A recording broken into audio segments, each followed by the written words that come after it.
Hi, everyone, and welcome back to that UFO podcast. My name is Andy, and delighted to be joined today by a retired United States Air Force veteran who worked out in Dreamland in the Nevada desert as part of a UFO legacy program. Welcome to the podcast, Mr. Jason Sands. Jay, welcome.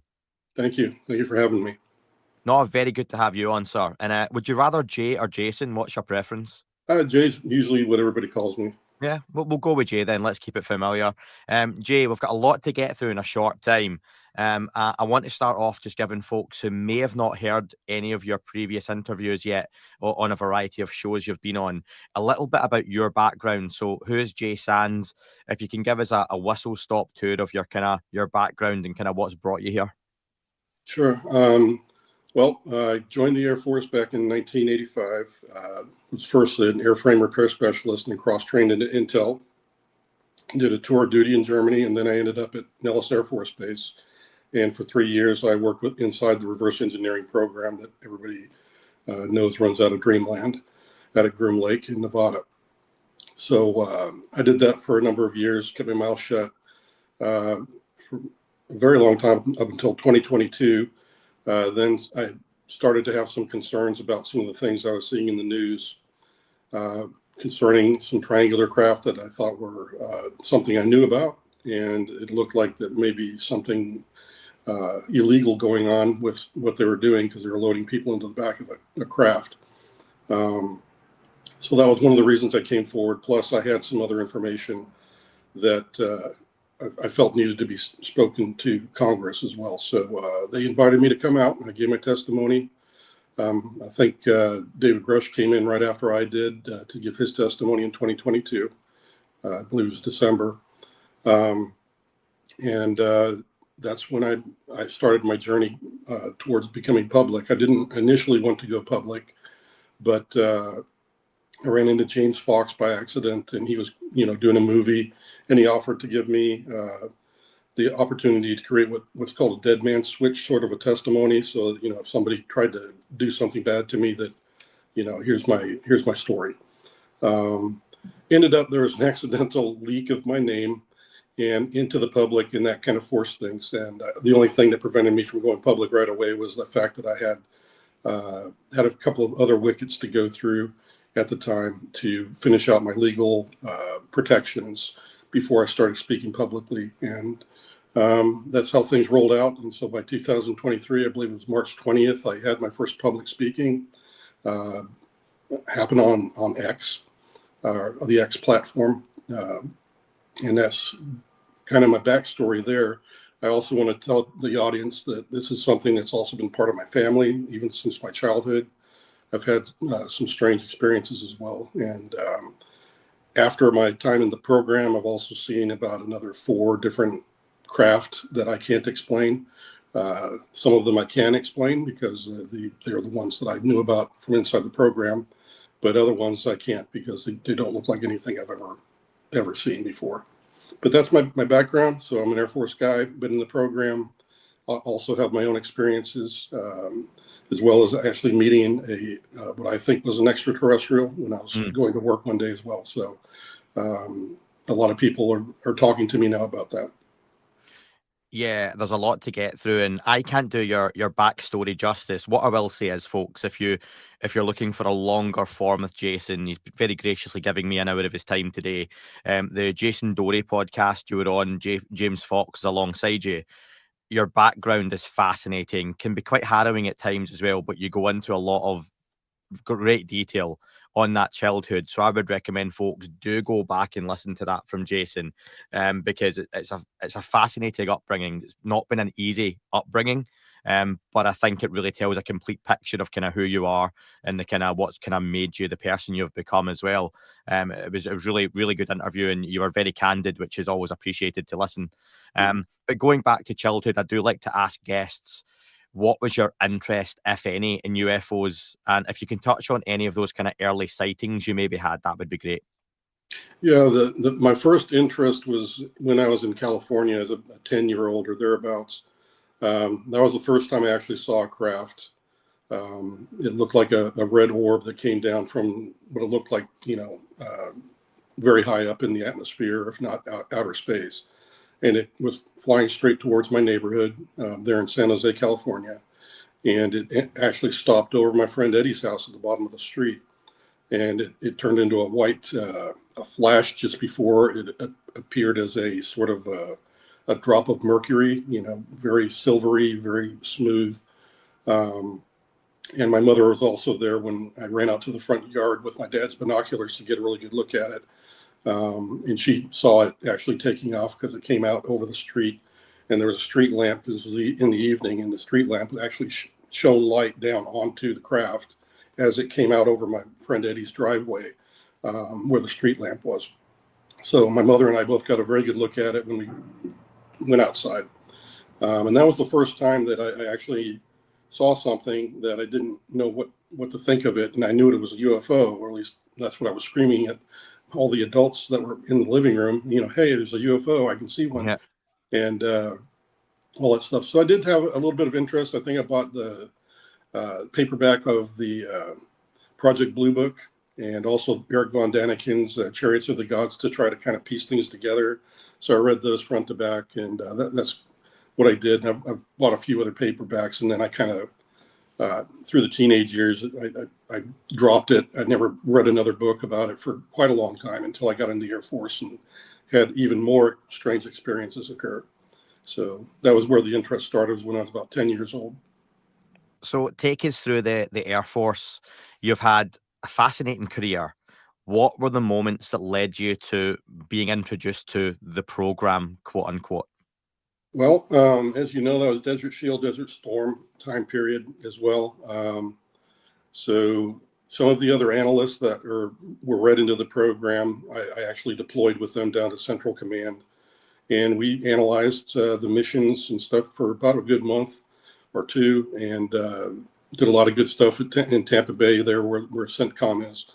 And I think they just noticed that I was a potential good analyst. They liked the way I worked. They knew that I was very, methodical about how I went about my work. And then about 6 months into my Nellis assignment, that's when they approached me and they just said, would you be willing to take a polygraph? There was no paperwork. It was more like just a, pick me by hand and then verbally ask me if I would like to do this kind of work. And I was like, well, yeah, I got no problem taking a polygraph. I got nothing to hide. I didn't do anything bad. So yeah, I'd be willing to do that. And then once I was past all the polygraph and everything else, then I got to go fly up into Groom Lake, see the whole facility, was given a tour of the whole installation by the base commander. And that's when the strangeness started, as I started, doing my job for him and the program. And that's when I got exposed to all the things that I brought to the attention of Congress, some of the things that I'd seen and heard that I was concerned with. So as an analyst, what's your job? Explain it to me as a complete layman. What was your expertise, and what was it about what you were doing that suited you to the program? Sure. The career field I was put into was called a telecommunications monitoring assessment expert, or analyst is the term for it. And what those people do, and what I did, and what I was trained to do, was to be able to tap into telecommunication systems at U.S. bases or DoD owned and leased equipment, wherever that may be. And that's the only thing I can monitor on. I can't monitor private phones and civilian stuff. This was purely for the Air Force, purely for the Department of Defense, so that we would get invited out on 2-week missions to go to a given organization anywhere in the world. And we would go and check in on all the different phone calls, all the emails, cell phone, whatever we had technology for.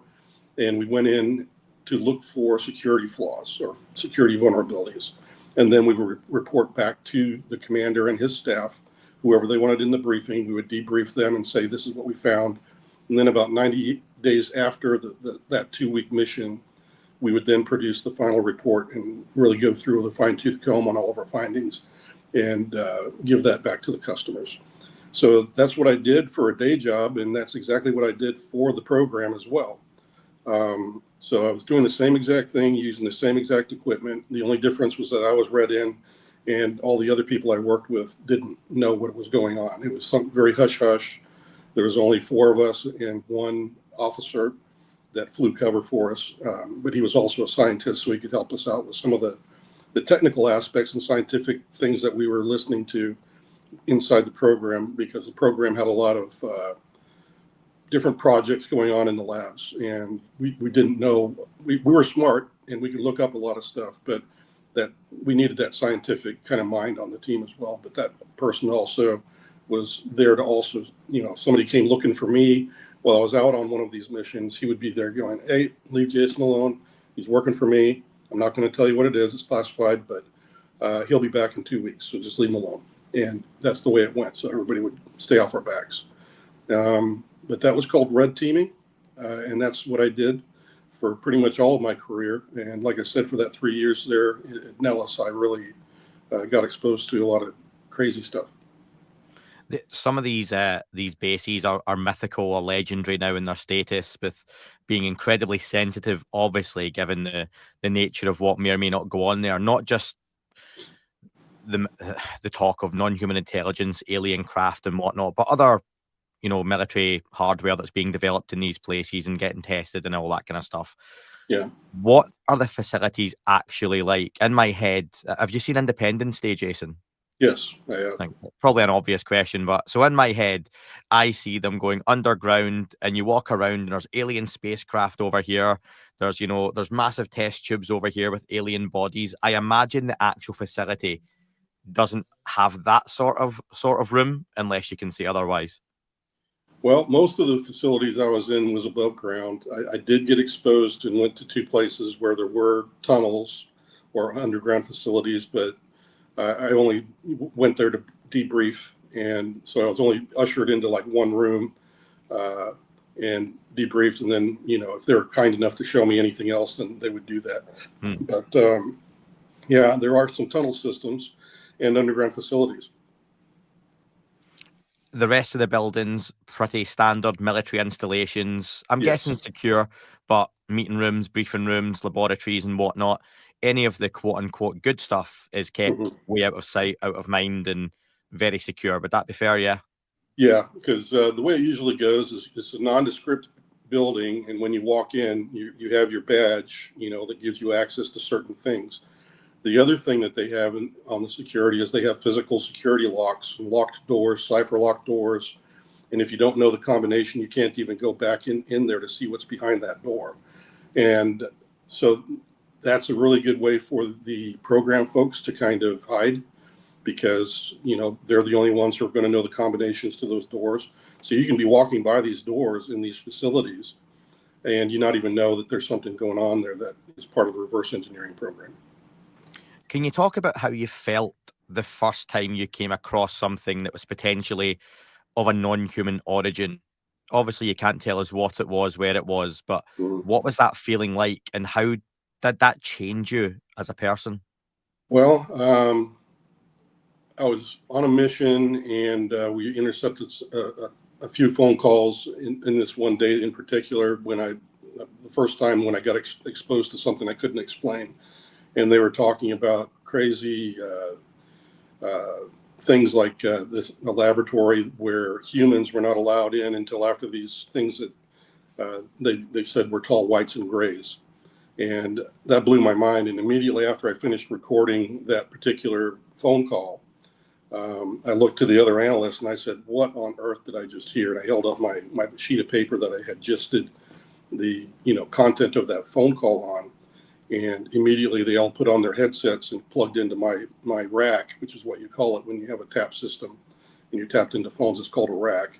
So they all plugged in, they listened to it, they had me play it back a few times, and they were all just as shocked as I was, because here it was, we were hearing humans being referred to as like a separate race of beings coming and going from a laboratory environment where also these tall whites and grays were coming and going. And the rule, according to these scientists and engineers that were talking in this particular conversation, it sounded like the tall whites and grays didn't want to even see the humans at all. And so that led to me to believe that if these are actual other entities or whatever, that these entities are not fully comfortable being in the laboratory environments with the humans. And it also sounded like whatever they were contributing was very limited or controlled. So I would imagine that that would be something that is, I would tell your audience that, yeah, it's not a free-for-all technology exchange. It seems to be very managed by whoever these tall whites and grays are, and they don't like to work with humans either. So it's not just some friendly, hey, yeah, let's just show you how to build a UFO today. That's not how it goes. And as part of your job, would your superiors expect that anything like that you come across, you do nothing with that information? Do you even pass that on to them? Or is that just you've heard X, you forget you've heard X, you move on? Yeah, well, in that particular case, well, there was a few cases like that happened while I was in the program where the lead analyst actually would go to see the commander or the person, the customer that was in charge, either the director, and he would verbally tell them, we just intercepted this. And in most of the cases, he would come back and, you know, of the ones that I knew of, he just said, forget you heard about it. Just don't talk about it. We already talked to the boss, and he said, just forget about it. He's got it. And, you know, we're going to move on. So you've had a few of those instances you mentioned. What's the first time you personally have a physical incident? Obviously, that was auditory. You're hearing it over a call. It's intercepted. Mhm. Would that be the week after the Nellis test range incident? That was a different job. I had the other job you do at Nellis is you go and you train the air crews. So that one is, we have a place we call the schoolhouse on the top of Black Mountain, and it's got a lot of antennas and radio jamming capability. So we were training the air crews on that day, but that was in the desert, and it was after I was outside the program. So I was just traveling up to do my job, to go train the air crews this day. And yeah, we ran into somebody on the side of the road, and the previous week, the team that was there, because we change out teams every 2 weeks when we're doing one of these exercises with the air crews, and I went up the following week, but the previous week, the UFO actually was filmed coming onto the Nellis test range, and that is available to everybody in the public. It's on the internet. It's the Nellis test range UFO incident of 1994. If you search on that, you can find it. It's got a lot of good information there. It's got the video. It's got pictures of Black Mountain, and it even has a report and some diagrams that were drawn of the craft itself. But then this following week, apparently this craft was still on the range, and I encountered the pilot along with some other people in the convoy that morning. And apparently these other people that were in the car, they may or may not have remembered it, or they didn't want to talk about it. But after the incident, we all had a time crunch because we were already kind of late just talking to this person or this entity, and we all knew we had to get to the Black Mountain and set up the equipment and get ready for what we called the first push of the day, which is when the pilots are all ready to go. They're gassed up and they go and dogfight and learn how to fight in a war, and train on that. So we had to get up to Black Mountain, and we didn't have that much time to fix that or to get the equipment warmed up. And that's kind of how it went down in a very short story. Yeah, well, we'll expand on it slightly because some of the listeners and viewers might not be familiar with what actually happened, Jason. Mm-hmm. And basically, you mentioned you and a couple of your colleagues, you pull up in the car, you see what you believe is a human individual. Well, why wouldn't you think it's a human individual Right. out there in the range? And just can you just take us through what happened from that point? You know, we took off from the Burro Inn up in Beatty, Nevada, which is where our hotel was. Takes about 45 minutes or longer to get up to Black Mountain from that location. So on this particular day, since the UFO incident had occurred the week before, the video people that had taken the film of that UFO wanted us to come in and actually view this craft and took down all our names. And some of the people that were there the previous week, you know, they annotated, yes, I saw this already, and yes, thank you for showing me the video, kind of a thing. So the whole team, during the week that I went up, actually put their names down, and they all saw the same video. and that's what you'll find out there on the internet. But that video got leaked somehow, and that's how the video got out to the internet. So anyway, that's just another story altogether. So we finished watching the video, and some lady that was sitting in another chair stopped me as I'm going out the door, and she looked very scared or upset. And then she said, "There's a person on the range. Don't talk to him. Don't talk to him." And I was just like, okay, you know, I didn't know why she was like that. I just thought she was being strange, or I don't know. But anyway, we got back in our cars. We started to take off towards Quartz Mountain, which was the first leg of our journey. And within about a half a mile to a mile after we visited with the video operators, there's this guy sitting. He's on the north side shoulder of the road. It's all dirt roads out there, by the way. Bitter cold, October, winter day, really high winds. So it was just one of those days where the cold bites right through you. And this guy is running towards us, and kind of like you could tell he was in distress, or at least I thought he was. He was running really funny, like he was about ready to fall over. And as we got closer, I could see that he had very pale skin, but there was this blue undertone, like he was getting frostbitten, or he was going to, you know, dying of hypothermia or something. Because he had no jacket on, but he had what I saw looked like military uniform, just like mine. And I was thinking, oh crap, this guy's got himself caught out here. He's not wearing the right protection for the cold weather. This guy's dying. And I told the driver, pull over. We need to help this guy. So I start to unbutton my jacket, thinking this guy's, you know, getting ready to pass out or die or something.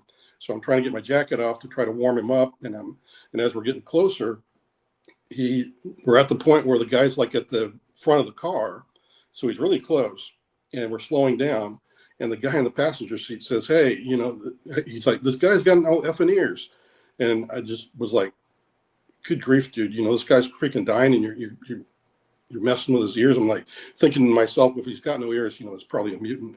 But anyway, I get out of the car. I step onto the roadway, and I still can't quite see this guy because my door's kind of open, and I'm still, you know, kind of holding my jacket, trying to get the liner out, because I was going to hand him my liner and keep my outer jacket on, because I needed to have something to keep me warm too. Mm. So anyway, I shut the door, and sure enough, the guy's got no ears. And then I look at his eyes, and they're like twice as big as anybody has ever seen. The eyes came out to about his temples. That's how big they were, so at least 2 to 3 times bigger than the humans. And that's when I realized this guy was not from this planet, or he was definitely some kind of mutant. And I'm really scared at this point. And I look at his ears at some point during that initial looking at him, and I could see his ears. You know, if he's mutated, usually the ears are not going to be symmetric. You know, there'll be something, you know, different about on each side. Yeah. But these look like perfect ears. They were just conformed to his skull. And instead of being poking out like ours do, if you can imagine the skin kind of pressing your ear to your skull, that's what it looked like. And so I'm starting to get really scared, though, because his eyes look, you know, really big. And I'm like, holy crap, you know. And then he starts talking to me, and it calms me down because I'm forced to respond. And he's telling me stuff about his craft needs repair. He needs some material he calls tritium. And I'm like, I don't know what that is. And I'm like, is this titanium? And he's like, no, it's not titanium. So anyways, I'm like, well, you know, I'm thinking back on, I just had been taken out of the program earlier that year. And I'm thinking, well, you could see Groom Lake Mountain Range from where we were. And I pointed to the range, and I said, well, you know, you can go over to Dreamland. They've got a lot of exotic tech there. Maybe they've got what you're looking for, this metal or this material you're looking for. And he's like talking to me, but it's in another language. And I understand everything he's saying to me during this entire conversation. So there's a telepathic component where I'm understanding, even though this is not my language. But again, another aspect of the communication. Now, when I ask him to go to, you know, Dreamland to go get this material, this wave of emotion of disgust hits me, and it feels like it's my own emotion of disgust. And I had to sit back there and think for a moment there. I'm like, I'm not disgusted. This must be coming from him. So there's this very strong bond of emotion when you're doing this telepathic thing, I think. But anyway, he's like, no, I'm not going to go talk to them. They're murderers and barbarians. And he's like, no, I'm not going to see them. So I start to, you know, think of what else could I do to help him out. And I'm like, well, I take college classes down in Las Vegas at the community college. I know a professor that might have a metallurgist friend that could help you.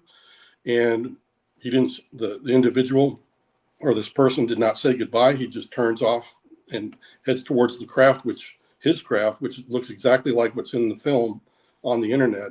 And it's just sitting there about 50 yards away on the northern shoulder of the road, resting on the floor of the desert. And he gets in and he takes off. I look over at my friends in the car. They look like they've been zoned out, or their minds are totally blanked out. And then finally, when he's over the roadway, all of my friends start to look normal again. I'm already in the car, and I'm like, did you see that? Nobody even talks to me, and they're like, we got to get to the Black Mountain. We got to go set up. Just shut up. We got to get there. So that's kind of how it went for that entire encounter. And I can't explain how I knew what he was saying, other than there had to be a telepathic component. I've tried to describe that telepathy to other people as being something like, if I'm forming my words, before I even form my words, my brain's already attached the meaning at a kind of an emotional level. And the emotion occurs just before I speak it, because as you know, you think faster than you speak. So the same thing happens when you're listening.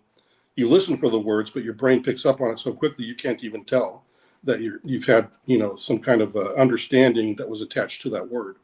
So when I think back to that time, the telepathy part of it, in other words, the understanding of the words, came just before he spoke them. So there was that little bit of a delay as he was speaking it, and I could definitely feel there was just that hair's breadth of a second of the understanding coming just before he spoke. So that's a component of it that is really, something that people dig around with me and they try to ask me a little bit more about. And that's why I wanted to mention that. But that's pretty much the incident in a nutshell. How long did that whole encounter last? It was no more than about 5-10 minutes, maybe. Not very long at all. And during this encounter, how are you processing it? You mentioned you look over towards, Groom Lake, and are you putting two and two together from your experiences there, from the week before with the video, Yeah. that this isn't human, this entity needs help with a craft that's non-human? Yeah. Because I'm you definitely doing that. Yeah. handle it really well. Yeah, is that what you're thinking in your head?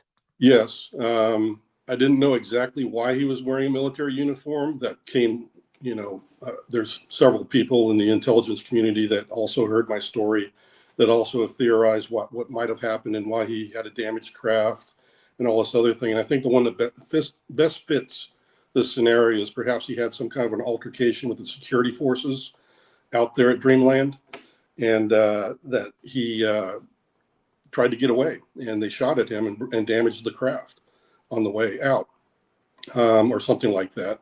Or he just, had grabbed a craft and was, trying to take off and do his own thing. I don't know what it was, but perhaps the reason he had the military uniform on is because he was actually working with Dreamland people as a worker. And that's a possibility there. So those are the only theories that kind of make sense, but there's still parts of it that I'm like, I don't know if that's what happened or not. So, well, time will tell, I guess, and hopefully if there's other people that remember the incident, because we did try to look for the people in at least my car. I found the driver. He didn't want to talk. He ghosted me after I mentioned the incident. Haven't heard back from him since. The guy in the passenger seat that said he's got no ears, nobody can find that guy, seems to have disappeared. And the person that was to my right was a young lady, and she's too scared to come forward.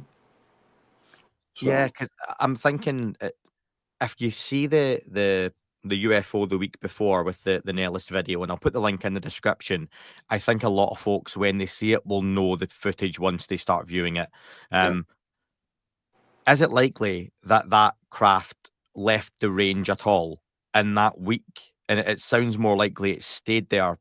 Is that what you're thinking, is that it wouldn't have gone and came back? no, I actually think he was capable of getting off the range, because when he left that particular day in his craft after he talked to me, he went south, and he definitely looked like he just kept going straight in a straight line, and he could have been just about anywhere with that craft. I mean, it was damaged, but it was still functional. So it wasn't like he couldn't fly the craft. It looked like it had whatever damage it was. It seemed to have most difficulty gaining altitude because it would go in little stair steps, and it wasn't smooth like when he moved left or right. So he was having trouble with some kind of, controlling the craft one way or the other, either horizontally or vertically. And I think it was vertically that he had trouble with. But I would imagine, like in that situation, Jay, I'm guessing you're in a little bit of shock, even though you're handling it well, you're chatting, you're actually giving some pretty good advice, almost like telling someone exactly. the local garage is just round the corner, almost like, yeah, you can get a tire around there. But Yeah. would you handle it differently thinking back? What would you do, given a little bit of composure, a little bit of hindsight? Yeah, I think if I had not been so shocked and scared at the time, I probably would have slowed myself down enough to ask him some real questions about who he was, and I probably wouldn't have asked him anything technical about the craft he was in or anything else. I just want to know who they are, kind of like meeting a friend for the first time. I think that would be much more meaningful than demanding he give me the technologies of his people. I think that's a much more valuable thing for them as well, because I think that's why they're keeping their distance, is they don't want to interface with us for some reason. So to me, I think that's where if looking back on it, yeah, I probably would have talked to him about, his people, his culture, and things like that. But I didn't do that. I don't think many of us would, to be fair, in that situation. But had you had instances during your time in the program that may have prepared you for that incident? Oh yeah, I think that, and I know that I've been under duress, have to pull my weapon a few times. I know I'm not one of those people that freezes up. I mean, yeah, I get scared, but I don't freeze.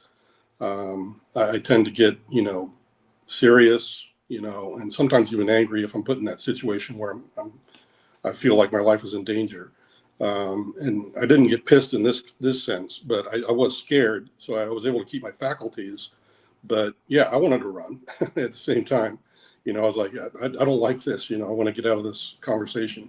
Because I was just under too much shock with it. Just kind of like, maybe if you gave me a second, to go back and lean on the car and gather my thoughts and calm myself down, maybe I would have reacted a little bit differently and been able to think, oh yeah, I'd rather ask him about his culture at this point, but I didn't. He didn't give me any chance to do that. So yeah, I remained kind of in that surprised state of mind.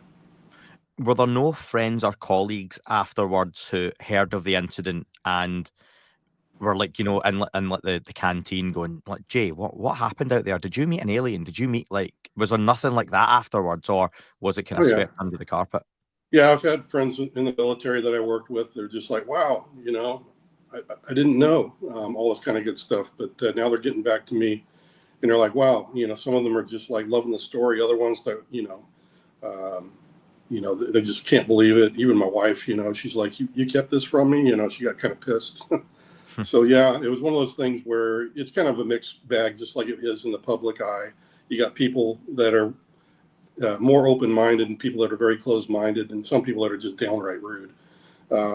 So yeah, I've experienced the whole gambit from all the people I've known in the military as well. Um, We'll come back to the telling of the story, I suppose, almost 30 years later. But you mentioned your time in the program had ended about 1 year before. What happened that came to an end? Was that just naturally moving on? I had made a mistake.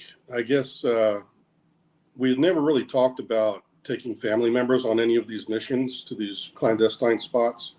And usually, your weekend is kind of yours. You go do what you want to. And I knew that there was a zoo nearby one of these locations that we were at, and it was down in New Mexico, White Sands.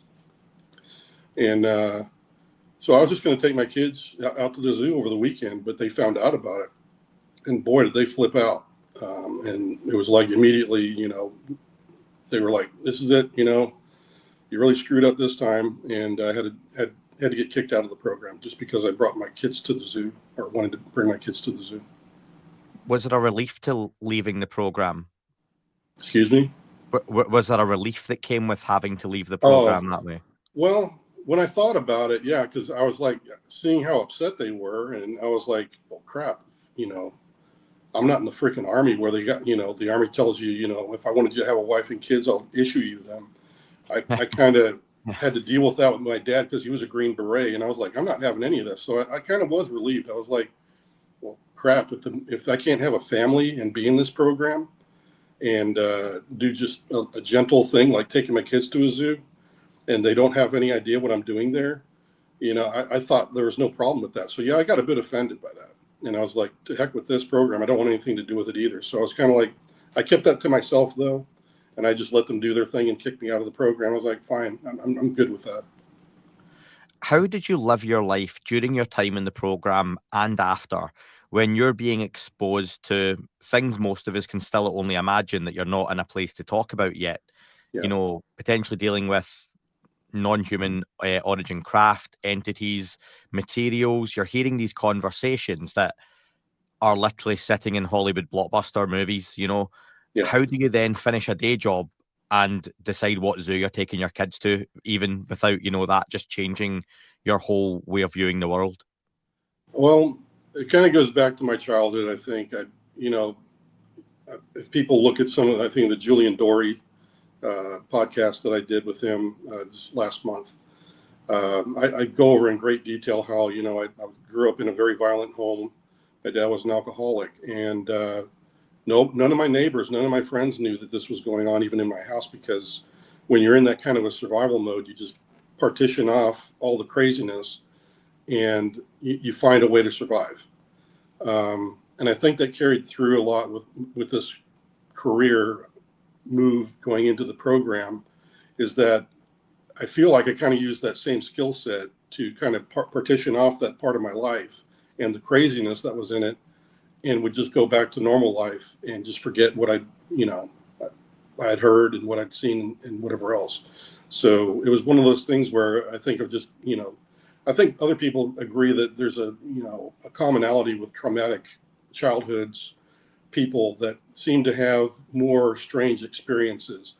And I think maybe that one of the reasons is because those kind of people do learn to partition off parts of their brain and their memory so that they can get by in life Mm. and survive these sorts of really traumatic experiences. And I think that's what it is.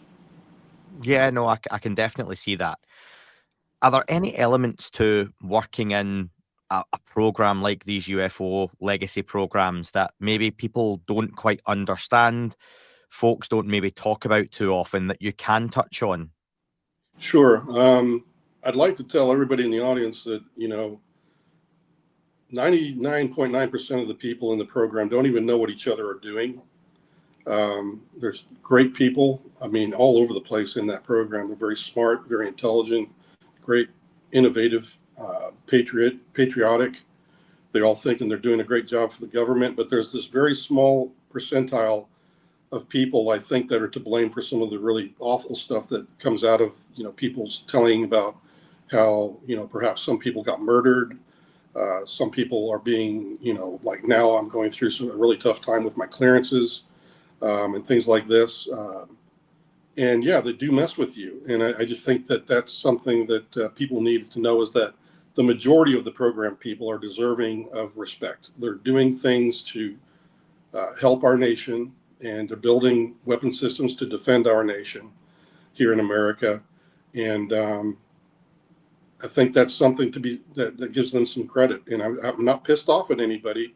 What I'm saying, and what I told Congress, was that, you know, these people need a way out if they feel the same way I do, that they've seen something, and they need to be able to come forward in whatever way, fashion that they want to. They don't have to be public figures like me. They can do it anonymously if they wish, but there's a way forward for them. And I want to, you know, make sure that everybody understands that these people are kind of like me. They're normal people that have been exposed to very highly strange things, and they're deserving of respect, most of them. And that it's kind of bad and adversarial, I think, when we all kind of have that feeling like either we want to point a finger at Congress in anger, we want to point a finger at the Department of Defense here in America for, whatever we think they're. I'm not into that. I've tried to create a common ground, and I would love people to know that's kind of what's going to get us through this disclosure, is that if we continue to be adversarial and angry and continue to be in this us and them situation, I think we're going to fail, just like we have over the decades, because it seems that that's what has happened over the decades, is somebody goes in there, tries to get disclosure, and then it falls flat because they're too adversarial. They got a chip on their shoulder, and before they know it, people are turning them off, going, "Dude, you're just angry guy. We don't want to listen to this anymore." But if we're friendly, I think that's the better way forward. So I wish the audience would hear that part of what I'm trying to say, is that let's try to do this differently. Let's try to find a common ground. Let's try to discuss things, as things are declassified under Representative Luna, who's going out there trying to get things declassified and reviewing the programs. Let's support her by not creating more problems and, creating strife or anger and all this adversarial stuff. Let's bring it forward to a bit more modern day then. You mentioned wheels were already in motion in 2022. I think you said it was. You were having discussions behind closed doors. David Grusch came into the public eye May 2023. He went in front of that hearing that was broadcast live in June of 2023, I think it was.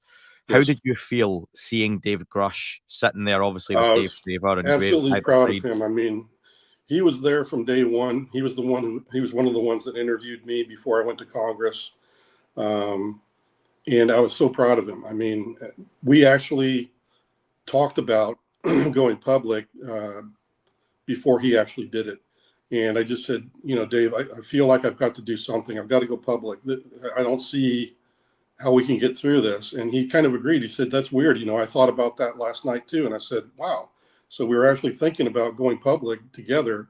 But he then said, look, Jay, I got all my wickets are already gone through. I've got my pre-publication and everything else that I'm waiting for. But pretty much I'm more prepared to go public than you are right now. Because he knew that I had another probably year's worth of going through all of the different testimonies at Arrow, the Inspector General. I had to do my pre-publication request. All these other legal issues were still pending on me, whereas Dave was ready to go. So he said, let me do this. And I said, good. I said, awesome. So he went forward with Graves and Fravor, and I loved seeing all three of them. I can't say enough good things about them coming forward like that. And I dearly love each of them for everything they've contributed. So that's how it kind of went with me. So I was very proud of David coming forward.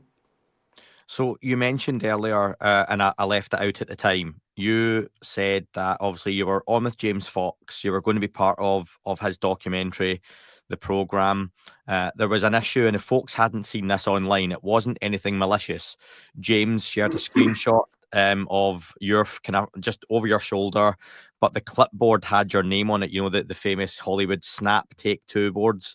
Yeah. And James himself does hand on head moment, doesn't he? Just, oh my God, I can't believe I done that, because he didn't want your name to be out there for multiple reasons at that point, and neither did you. Right. Were you expecting the first time people saw your name or heard your name or even saw your face potentially was going to be in that documentary? Yes, up until that point, what had happened was, what precipitated him taking video of me in the first place was to do that Dead Man Switch film type thing. And once my name was on the clapperboard or on the clipboard, don't really know what the actual technical term for that board is. But when that came out, it did kind of force some things. I had to tell my boss at work that, hey, it looks like people are outing my name right now. And I had to tell them the whole thing about me being a whistleblower. And they supported me 110%. And I really appreciated that. And so that was kind of an accident. It happened around New Year's, I think, when the clapperboard picture was shown. And so that changed the whole landscape of, do I want my face to show? Do I not want my face to show? And at that point, the only thing I had left was my pre-publication to go through. And by March 8th, or excuse me, March, early in the month of March. I can't remember exactly. Maybe it was the 10th or something. But I got my pre-publication approved. So I'm like, wow, yay, I've got my pre-publication and my name's already being out there. And I was like, well, maybe it's time to talk to the people. And what precipitated that was on the 20th of March. Some of my intelligence friends that I still talk to quite a bit, they're like, hey, they're talking about you on X, on the X platform. And I'm like, really? And so I went to go listen for a while. And I'm like, ooh, they got that wrong. Nope, that's not what happened. And I'm like, ooh, and I'm like, gosh, this is my story. And it's all going to get fixed when the program movie comes out from James Fox. But it just got under my skin. And I'd already been under a lot of stress. I was going through all that stuff with, my name going public and everything, and trying to hold back the tigers that were coming after me. So I just joined the X space and started talking publicly. And I thought I was only going to be in there for like 5 to 10 minutes. And then it ended up being like a 5 to 6 hour thing. So that's how it all happened. It was just sort of accidental, and just this led to that. I'll be honest, Jay. I've talked about this a few times now over the course of the year. Whenever this kind of stuff has come up, and it seems that yourself and David Grusch were kind of inextricably linked, because he came out and here was Whistleblower A. Here's a guy who's telling us he's interviewed all these witnesses. He's aware of programs, imagery, all that kind of stuff. Right. You were like the next person to kind of come forward that we knew of. Dave seemed to come in a very planned, PR machine type, on with Ross Coulter. There was an article. There's then the hearing. You go very Gen X almost, and you say it's by accident, but you jump on a Twitter space or X space, which is never great advice for anyone to do. Do you regret that way of coming forward now, or are you comfortable? I think at first, yeah, everybody was like, why did you do that? And I'm like, well, it was a kind of spur of the moment thing, but I actually look at it as a blessing now, because looking back on it, I'm like, yeah, David's a great person to kind of lead the planned disclosure part of this. And I was going to be part of that with him. But then when I went public, we kind of had a difference, a divergent path there.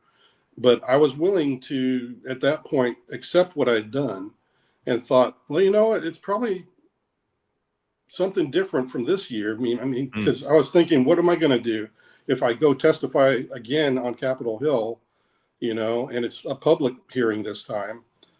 What am I really going to add? What can I add to this? So actually, now looking back on it, I see the people are really on fire for the issue. And it seems to really be pushing from the public side the things that the Congress needs, because, that's what gets them reelected. And if we all value disclosure and, getting to the bottom of the UAP issue and whether we're alone or not in this universe, I think that's what people really want to hear. And they're going to vote that way, So I think it helps Congress, and maybe it gives a little bit more of a push to it. So, yeah, I'm kind of glad I kind of went a different path. And they've got plenty of people on the planned disclosure. You've got great names like Gary Nolan, Chris Mellon. You've got, all the other folks that are related to the Soul Foundation. You name it, there's a great people everywhere. And I still wholly 110% support them, and I wish them all well. If they ever want somebody like me around, that's fine. If they think I'm too loose of a cannon now because I've gone public and didn't do what they did, well, I'd say, well, you need to be a little more open-minded. I think I did some good things for you too. Maybe it's a different methodology than planned disclosure, but maybe it's all going to turn out okay in the end, is what my point is.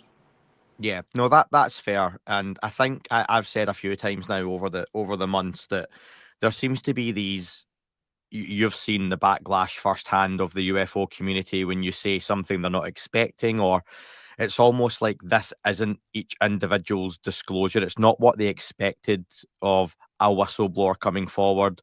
That's Right. not just yourself. That's David Grusch and any whistleblower coming forward. Everyone imagined this process and this scenario differently.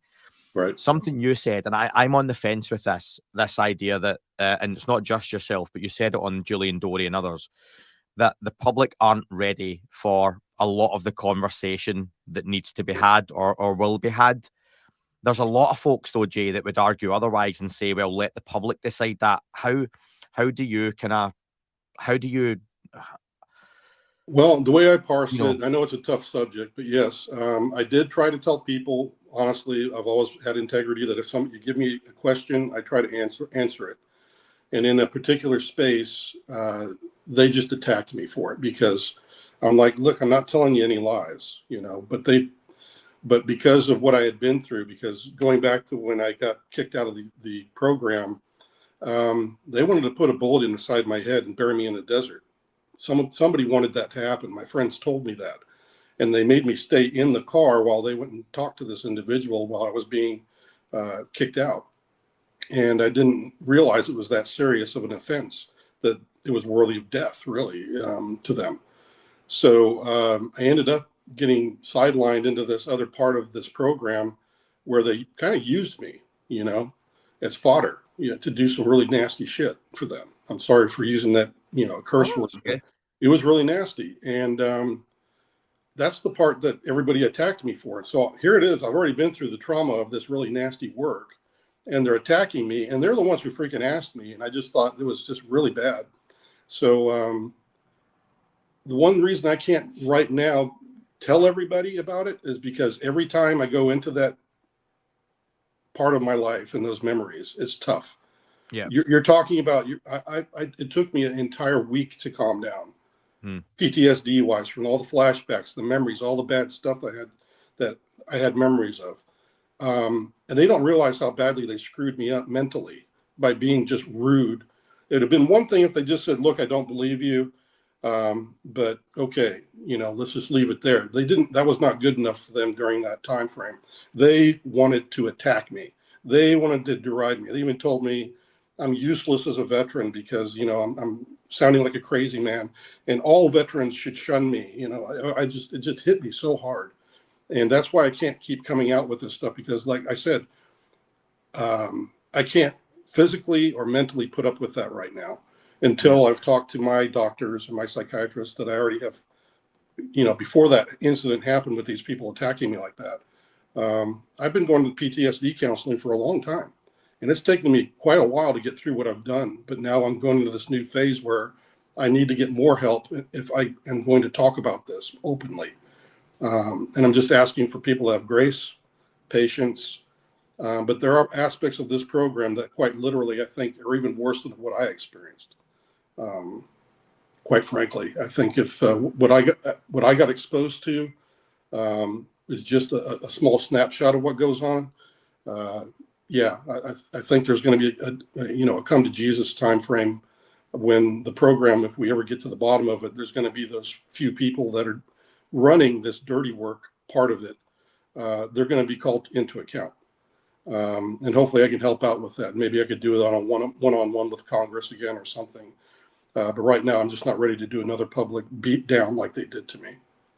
Yeah, Jay, listen, I think there's far more people will appreciate and support you coming forward, regardless of where they land on how much they believe anyone's story. Yeah. Whether that's yourself, a Grush, an Elizondo, a Mellon, a Nolan, everyone gets it in the neck. But it's not making that it's right. But honestly, there's so many more people that are Mm-hmm. nice in this topic than otherwise. But we just live in this modern day where keyboard warriors, trolls. It's just, yeah, and like you say, Mm-hmm. knowing your background and PTSD is so common with veterans as well. Anyone who's been in service to have to go through that. So, Mm-hmm. do you feel the reaction of the community and the public has hindered or helped getting other folks to come forward to maybe in the background watching just now and watching Oh those yeah. reactions? Look what happened with Jake Barber. I mean, I knew of him in 2023. I actually went out and go meet him with him, and I'm so proud of him that he came forward. And yeah, I don't think that would have ever happened if he hadn't seen some success in going public. I mean, and he chose X as well to do his, first outreach and everything else, along with a couple other platforms. And I'm very proud of what he's doing as well. So yeah, it's helped out in his case. I'm also always, publicly trying to reach out to any other people that are inside the program that have witnessed some bad things, that they have a greater responsibility than the program they got right into to report anything that they saw as fraud, waste, and abuse or crimes. or something illegal, that actually overrides any other NDAs you may have signed or non-disclosure agreements and things like this. And I'm encouraging them that, yeah, you can come forward. You can talk to me. You can talk to the Soul Foundation. You can talk to David Grusch. You can talk to Gary Nolan, Chris Mellon, all these great figureheads, and we'll help you anonymously come forward and, get some peace of mind. And so, yeah, I think that's encouraging. And I think that the positive people in the UAP community are also contributing because they're hosting spaces that are very respectful of people, such as myself and other people that also have stories to tell and experiences. And the more that I think people see that, the more they're going to realize that this kind of calms the whole thing down. Just like, you get into an altercation, on the street with somebody who just cut you off on the car, the more you talk and get calmed down. That's what we're doing right now in the public. So, yeah, there's a big piece of the public eye, I think, that's helping whistleblowers right now to see that this is okay to come forward. And you've got lots of people that are already out there in the public that can help you to come forward as well. And you mentioned Skywatchers, a good place to finish off probably, because right now I think they are the organization that has the most eyes on it, because Jake Barber and co have come out and made some incredible claims of what they hope to do and plan to do, Yeah.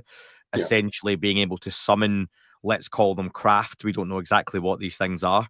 Mm-hmm. And from there, gather data, perform, Yep. Experiments, do the science on this.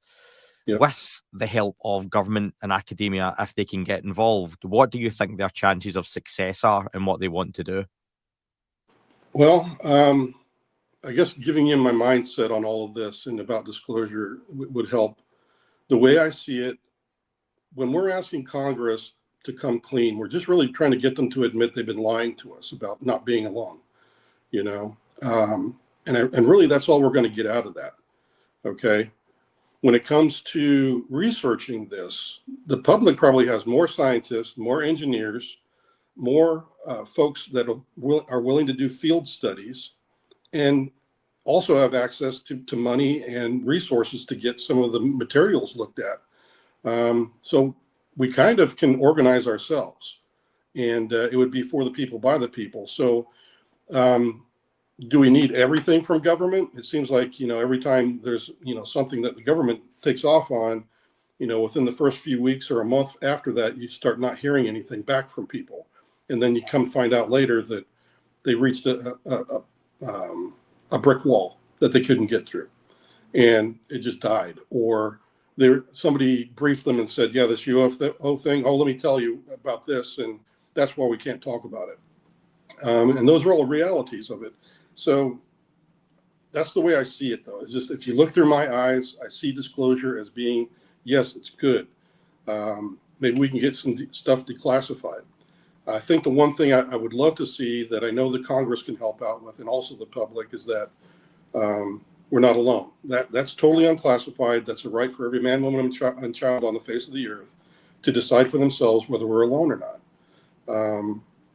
And I think that's something that the government can at least admit that. They can keep everything else classified, but just admit we're not alone, that that there are other beings here. And then if they want to show themselves, that's actually on the beings themselves. You can't force them to come out and say, hey, you land your UFO on my lawn, I want you to prove to me your existence today. Well, that's not going to happen unless they want that to happen.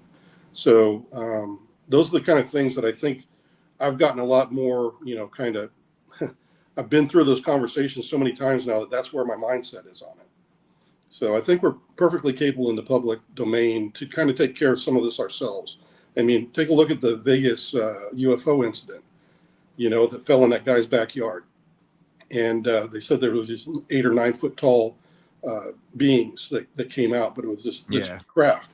Heck, if we had prepared and gotten the word out to all these UAP enthusiasts, maybe we could have had a team there in Vegas to go and look at it and actually make first contact for ourselves and record the whole thing, because they were prepared and trained to do so. And they were actually there first. The police were there first as well. It wasn't the military or anything else. So we could have had a great opportunity to have, blown this whole thing wide open just with that one event. and I'm sure there's going to be more. So maybe that's going to be something we talk about, and the public needs to be aware of. Is maybe it's just our awareness that you do make a difference, and yeah, you might be the first one on the scene. Do you know what to do if that happens? You know, and that's what we have to ask ourselves. And you know, do you have the right kind of phone? Is it set up to record the time, the location, the date? And then I've got a friend, Logan. He's got Phenom as his application, and it records the height, the altitude, and everything else along with it. You know, and these are all great data points to have recorded right then as something is happening. You know, so these are all things that I think the public really needs to be aware of. And I think that feeds also into my mindset that, you know, that we can do this on our own. Or at least we can start trying. And I think we might actually have some success.